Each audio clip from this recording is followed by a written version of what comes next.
আজকের রেসিপি ডাল চচ্চড়ি। বাঙালি হয়ে ডাল চচ্চড়ি খায় না এমন হয়তো কাউকেই পাওয়া যাবে না। আজকে দেখাবো খুব সহজে কি করে আপনি ডাল চচ্চড়ি তৈরি করে ফেলতে পারবেন। প্রথমেই আমি এখানে 2 কাপ ডাল ভালোভাবে ধুয়ে নিয়েছি। তারপর দিয়ে দিলাম হলুদ, মরিচ এবং ধনিয়া গুঁড়া 1 চা চামচ করে। দিয়ে দিয়েছি লবণও 1 চা চামচ। এবারে দিয়ে দিচ্ছি কুচি করে রাখা পেঁয়াজ এবং রসুন। এ পর্যায়ে দিয়ে দিচ্ছি তেল। আমি এখানে সয়াবিন তেল ব্যবহার করছি। এবারে সব কিছু ভালোভাবে হাত দিয়ে মাখিয়ে দিতে হবে। চচ্চড়ি ডালের এটাই স্পেশালিটি, সব কিছু হাতে ভালোভাবে মেখে দিতে হবে, তাতেই স্বাদ বৃদ্ধি পায়। এবারে দিয়ে দিচ্ছি কেটে রাখা একটা টমেটো।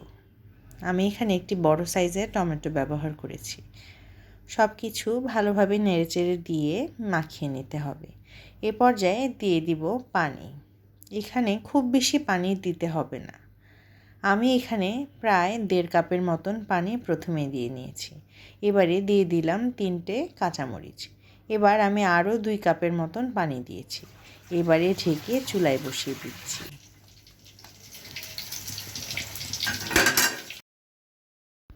আরও কিছুক্ষণ জাল হয়ে আসলে এই পর্যায়ে উঠিয়ে আবার দেখে নিচ্ছি আমাদের ডাল কতটুকু সেদ্ধ হলো। আমাদের ডাল প্রায় হয়ে এসেছে। চুলায় হালকা আগুনে বসিয়ে দিলেই আস্তে আস্তে হয়ে যাবে ডাল চচ্চড়ি। এটি বানানো খুবই সহজ।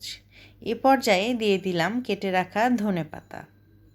ধনেপাতা ডালটা সেদ্ধ হয়ে আসার পরই দিয়ে দিতে হবে এবং অল্প একটু ঢেকে নিলেই তৈরি মজাদার ডাল চচ্চড়ি। রোজ আমরা যে ডাল খাই তার চেয়েও এই ডাল চচ্চড়ি ঢের সহজ। নেই কোনো বাড়তি ঝামেলা, নেই আগে ফুটিয়ে নেওয়া অথবা বাগার দেওয়া। তাই অবশ্যই বাসায় চেষ্টা করবেন এবং আমাকে জানাবেন কেমন লাগলো। সবাই ভালো থাকবেন। ধন্যবাদ।